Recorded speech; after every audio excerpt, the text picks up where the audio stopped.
নমস্কার, আপনারা দেখছেন যুবশক্তি বাংলা। আজকে আমাদের সঙ্গে রয়েছেন লক্ষ্মীরূপা ব্যানার্জি। সন্দেশখালী ঘটনাটা আমরা জানি খুব সেন্সিটিভ একটি ঘটনা ছিল। এই ঘটনার উপর সিনেমা করার সময় আপনাদের জার্নিটা কিরকম ছিল? আমার জার্নিটা কিন্তু খুব শক্ত ছিল, কারণ সহজ ছিল না। সেটা ছিল 2024 সালটা, আর এখন 2026। তো তখন সরকার ছিল আলাদা। তখন যে কোনো কিছু করতে গেলে বা সত্যিটা তুলে ধরতে গেলে বা রাষ্ট্রবাদী কিছু মেসেজ দিতে গেলে খুব টাফ ছিল সেই সময়টা। তো প্রত্যেকটা দিন আমরা ভাবতাম যে পরের দিনের সূর্য ওঠাটা আমরা দেখতে পাবো তো, বা কাজগুলো ঠিকভাবে করতে পারবো তো, এইরকম ব্যাপার। বা অন্যান্য আর্টিস্টরাও ছিল, তাদের একটা জীবন মানে নিরাপত্তার সেই ব্যাপারটা আমাদের মধ্যে খুব ছিল, টেনশনের ব্যাপার ছিল, নিজেদের জীবন প্লাস ওদের জীবন। তো শক্ত ছিল, সহজ ছিল না। 2024 তখন তো তৃণমূলের রাজত্ব। সেই সময় শাসক দলের বিরুদ্ধে এরম একটা কাজ করতে তো অদম্য সাহস লাগে। সেই ইন্সপিরেশনটা সাহস বলতে অ্যাকচুয়ালি ছোটবেলা থেকেই না আমি একটু মানে প্রতিবাদী, প্রচণ্ড, মানে সত্যি কথা বলতে আমি ভয় পাই না। আমি জানি একটা ডেট, আমার এক্সপায়ারি ডেট একটা ভগবান ঠিক করে দিয়েছে, তো করবো অথবা মরবো, এরকম একটা আমার ধ্যান ধারণা আছে। তো যদি বলেন সেই সময়ের প্রজেক্টটা আমি কিভাবে পেয়েছি বা কেমনভাবে, যেহেতু আমরা, আমার হাজব্যান্ড এবং আমি দুজনই করেছিলাম এই প্রজেক্টটা, তো আমরা অভিনেতা অভিনেত্রী, শুধু আমাদের শিল্পকলা করে মানুষকে দেখানো, আনন্দ দেওয়া, বা হয়তো আমরা কাঁদলাম, তাদেরও কোনো কষ্টের ঘটনার সাথে রিলেট করা, এগুলো ঘটে। তো যখন মানে এই বিষয়টা আমাদের হাতে এলো, সেটা 2024-এ লোকসভা ভোটের ডাক্তার রথীন চক্রবর্তী দাঁড়িয়েছিলেন এমপি ভোট ইলেকশনে। তো উনি আমাদের বললেন যে তুই আর রভিক দুজন মিলে এই কাজটা কর। আচ্ছা, আমরা স্ক্রিপ্ট কি করে লিখবো, ডিরেকশন বলছে তোরা পারবি, সব পারবি। এবার আমরা 7টা বিধানসভা জুড়ে করেছিলাম। তো তখন বালি, দক্ষিণ হাওড়া, উত্তর হাওড়া, পাঁচলা, সাঁকরাইল, মধ্য হাওড়া আর শিবপুর। এবং পাঁচলা জানেন ভীষণ অরাষ্ট্রবাদী অনেক কাজকর্ম হয়, সাঁকরাইল খুব মানে সাংঘাতিক জায়গা। তো এই জায়গাগুলো আমরা করেছিলাম এবং ডাক্তারবাবুকে বলেছিলাম যে ডাক্তারবাবু, আমরা যে এই কাজটা করব, আমাদের আর্টিস্টের ওপর যদি কোনো রকম প্রবলেম আসে কি করব? বলো ঠিক আছে, তোরা কর না, তো সব ঠিক আছে, হয়ে যাবে, টেনশন নিস না। এবং আমরা অনেক ক্ষেত্রে কি করেছি জানেন, মানে যে ড্রাইভার আমাদের গাড়ি চালিয়েছে সে কখনো পুলিশ লিখে, সেই গাড়ি ড্রাইভার মানে সামনে পুলিশ লেখা আছে, বা কখনো লেখা আছে প্রেস, এইভাবে আমরা গেছি, মানে এরকম রিস্ক নিয়ে গেছি। তো ইন্সপিরেশন যদি বলতে পারে, তো সেটা ছোটবেলা থেকে একটা একটা ইয়ে ছিল, অ্যাগ্রেসিভ মনোভাব ছিল যে অন্যায় করব না, অন্যায় হতে দেব না।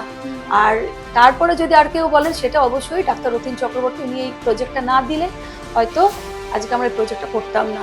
এবং তখন থেকে সিনেমার ব্যাপারটা যেটা বললেন আপনি, ওটা 2 দিন করে তো বন্ধই করে দিল, ওটা আমরা কোনো কিছু করতেই পারলাম না। তখন নাটকটা আমরা কন্টিনিউ করেছি। নাটকের এই চরিত্রগুলো ফুটিয়ে তোলার জন্য আপনারা কি কি পদক্ষেপ নিয়েছিলেন? 2 মাস ধরে আমরা ওয়ার্কশপ করেছিলাম, 2 মাস। তার আগে সিলেকশন করেছি 3 মাস ধরে। তো সিলেকশনে সবাই এলো, বললো দিদি এটা সন্দেশখালী করলে না, এটা বিজেপির প্রচার হয়ে যাবে, আমরা কাজ পাবো না, আমাদের কি করে সংসার চলবে, আমার মেয়ের পড়াশোনা কি করে হবে, ছেলের পড়াশোনা কি করে হবে। তো বললাম যে দেখুন, আপনি তো যেটা করছেন ওটা আমরা কিছু বানিয়ে করছি না, বা কোনো আমি রাষ্ট্রবিরোধী কিছু বলছি না, যেটা হয়েছে সেটা করছি, মানে একটা সত্য ঘটনা তুলে ধরছি। আজকে ধরুন অনেক চ্যানেলে আছে সত্য ঘটনা অবলম্বন অনেক কিছু ঘটনা দেখানো হয়, তো সেক্ষেত্রে তাদের তো কিছু বারণ করা হয় না, আমাদের ক্ষেত্রে এটা কেন, যেহেতু সত্যতা তুলে ধরেছিলাম বলে। তো তখন অনেক আর্টিস্ট এসেও ছিল, মানে আস্তে আস্তে আস্তে আস্তে ওগুলো 12টায় দাঁড়ালো, 12টা থেকে হয়ে গেল 6টা। তখনও কিন্তু আমরা হেরে যাইনি বা হিম্মত হারিনি। এবং তখন আমরা ডিরেকশন পার্টও দেখছি, মিউজিক পার্ট দেখছি, এবং অ্যাক্টিং পার্টটাও দেখছি, এবং অ্যাক্টিং করছি রীতিমতো। আমরা তখন সবাই গায়েব হয়ে গেছে, মানে 6টা ক্যারেক্টার নিয়ে ইনক্লুডেড আমি এবং আমার হাজব্যান্ড, 6জন মিলে, এই 6জন মিলে আমরা কন্টিনিউ প্রসেস করে গেছি এটা। তারপরে আমাদের দমানো যায়নি যে করবো। এই এত পরিশ্রমের পরেও যখন সিনেমাটা বন্ধ হয়ে গেল, তখন মানসিকভাবে নিজেকে কিভাবে সামলেছিলেন?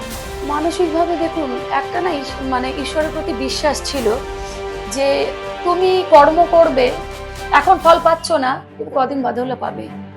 ভরসা ছিল যে 24 হলো না কি আছে, ঠিক আছে 26 হবে, 26 যদি না হতো ভাবতাম ঠিক আছে 29 হবে।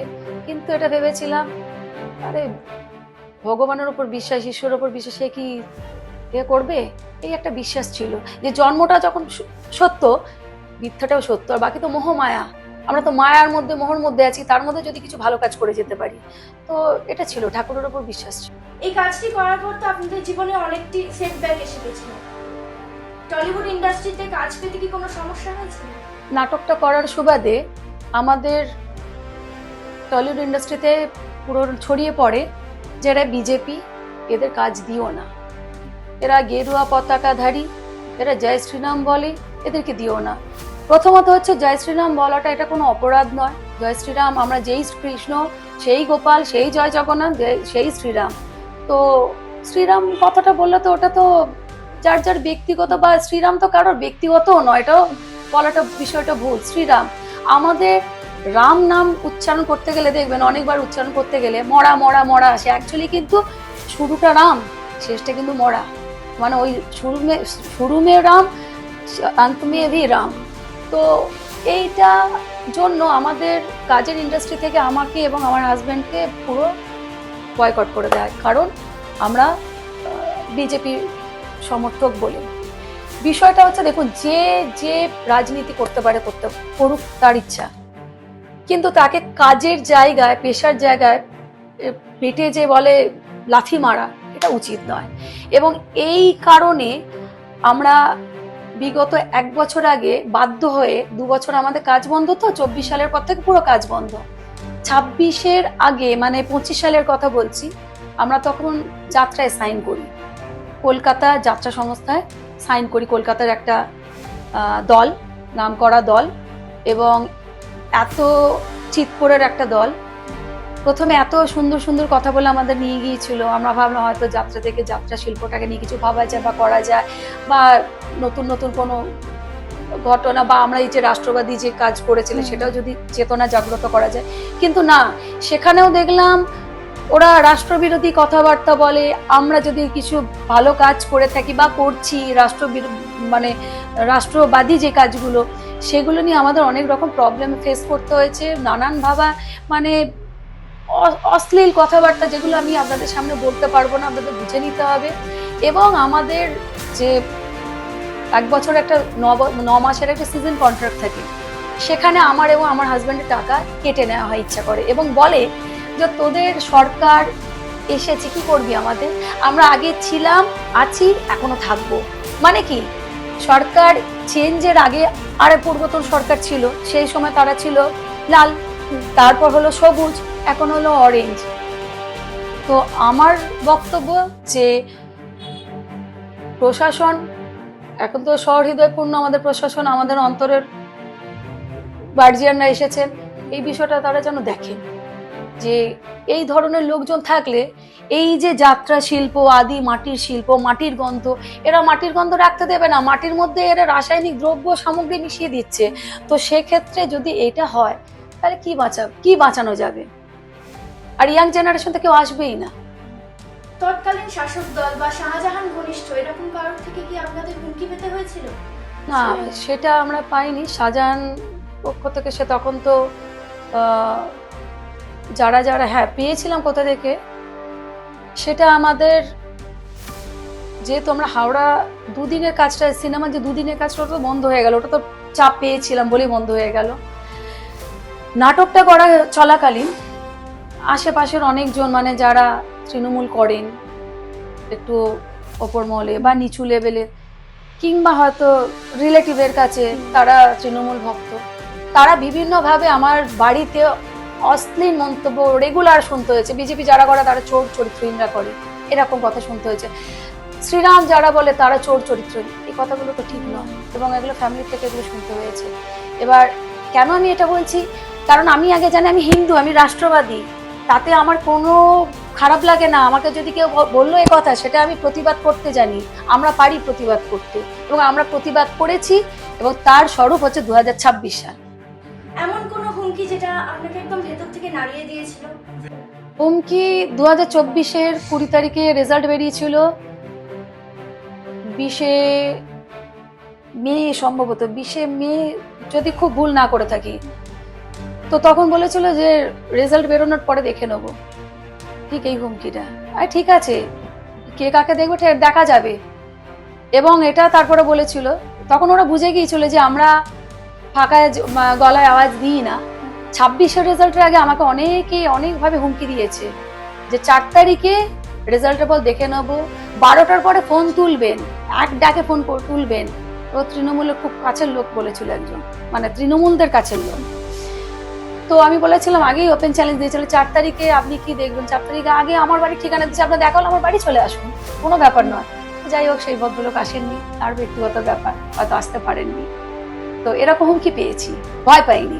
এই যাত্রায় সেই ভদ্রমহিলারা যারা অভিনয় করেছিলেন, আমরা স্টেজে উঠেছি, জয় শ্রীরাম বলেছি, আমাদের হাত ধরে টেনে হিট হিট করে নামিয়ে দেওয়া হয়েছে, এবং আমার কাছে সমস্ত প্রুফ আছে, আমার কাছে নামিয়ে দেওয়া হয়েছে। এটা বলেছেন যে জয় শ্রীরাম বলছে এখানে পুঁতে রেখে দেবো, এরকম আমাদের শুনতে হয়েছে। তারপর আমরা অভিনয় করেছি, স্টেজে গিয়ে পারফরমেন্স করেছি, রোমান্টিক সিন ছিল সেগুলো করেছি, কাঁদার এক্সপ্রেশন সবই দিয়েছি। কিন্তু মনের কষ্ট নিয়ে কি একটা শিল্পী কখনো অভিনয় করতে পারে?